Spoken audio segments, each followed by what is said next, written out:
सत श्री अकाल जी, तुसीं देख रहे हो पुआधी टीवी। मैं हाँ धनवंत सिंह घुमान। इस वेले की बड़ी खबर बीजेपी के साबका आगू अनिल जोशी होरां गल जुड़ी आ रही है। अनिल जोशी ने श्रोमणी अकाली दल में जान के संकेत दे हैं। दस दईए कि अनिल जोशी होरी कुछ दिन पहला बीजेपी पार्टी कनी ते कड्ढे गए थे, क्योंकि अनिल जोशी होरां ने लगातार अपनी पार्टी के विरोध में जाकर जिहड़ा कि किसान संघर्ष चल रहा है, किसान के जिहड़े कि संघर्ष का साथ दिया था, किसान संघर्ष का साथ देने करके बीजेपी पार्टी ने अनिल जोशी नूं पार्टी में कढ़ दिया था। और हुण जिहड़ा कि अनिल जोशी होरां का बयान आ रहा है, अनिल जोशी होरां ने अकाली दल श्रोमणी अकाली दल में शामिल होने का इशारा दिया। अनिल जोशी होना ने कहा कि जेकर पहला बीजेपी और अकाली दल का गठजोड़ था किते ना किते हिंदू और जिहड़े सिख ते जिहड़े सिख चेहरे ते उन्होंने आपस में दोहे धिरां ਦੀਆਂ ਜਿਹੜੀਆਂ ਵੋਟਾਂ पै जावीं।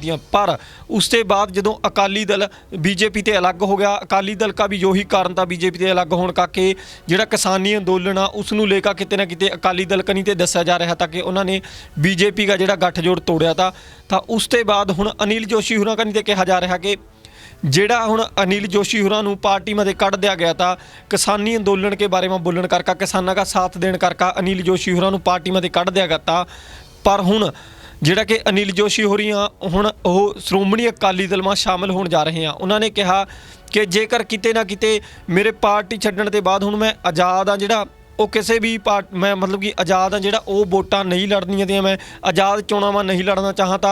ਤਾਂ ਮੇਰੇ ਜਿਹੜੇ ਸਮਰਥਕ ਆ ਉਹਨਾਂ ਨੇ ਇੱਕੋ ਇੱਕ ਗੱਲ ਕਹੀ ਸੀ ਕਿ ਜਿਹੜੇ ਜੇਕਰ ਹੁਣ ਕਿਸੇ ਪਾਰਟੀ में ਜਾਇਆ ਜਾਵੇ ਤਾਂ ਉਹ ਖੇਤਰੀ ਪਾਰਟੀ में ਜਾਇਆ ਜਾਵੇ। ਤਾਂ ਇਸੇ ਤਰ੍ਹਾਂ ਕਿ ਮੈਨੂੰ ਇੱਕੋ ਇੱਕ ਪਾਰਟੀ ਨਜ਼ਰ ਆ ਰਹੀ ਸੀ ਜਿਹੜੀ ਕਿ ਸ਼੍ਰੋਮਣੀ ਅਕਾਲੀ ਦਲ ਆ। ਸੋ ਸ਼੍ਰੋਮਣੀ ਅਕਾਲੀ ਦਲ में ਜਿਹੜਾ ਜਾਣ का ਉਹ फैसला हुण अनिल जोशी होरां ने लिया। और अनिल जोशी दस दिए कि बीजेपी के पुराने वर्कर थे जिन्होंने पार्टी में कढ़ण के बाद हुण अनिल जोशी होरां ने श्रोमणी अकाली दल में जाण का जिहड़े कि इशारा करया। दस दईए कि अनिल जोशी होरी जिहड़े उन्होंने कहा कि जेकर मैं हुण अकाली दल में शामिल हुआ तो इसके बाद मैनू इस बात का भी जिहड़ा भरोसा, इस बात की भी आस आ कि जेकर श्रोमणी अकाली दल अपनी पार्टी के विच हिंदू चेहरिਆਂ ਨੂੰ ਥਾਂ देवेगा तो मैनू किते ना किते ਥਾਂ मिलन की है जिहड़ी वो आस आ। सो स्पष्ट तौर पर जिहड़ा कि अनिल जोशी होरां ने बयान दिया कि मैनू बीजेपी ते निकलण ते बाद हुण श्रोमणी अकाली दल में जाण में कोई दिक्कत नहीं, मैं श्रोमणी अकाली दल जिहड़ी वो पार्टी ज्वाइन करना चंगा समझांगा। सो दस दईए कि अनिल जोशी होरी बीजेपी पार्टी के पुराने वर्कर थे, पर किसान अंदोलन जद का शुरू होया वो किसानों का समर्थन दे रहे थे। सो बीजेपी की जिहड़ी हाई कमान आ उस कनी ते अनिल जोशी होरां नूं पार्टी में कढ़ण के संकेत दे गए थे और पार्टी में कढ़ दिया गया था।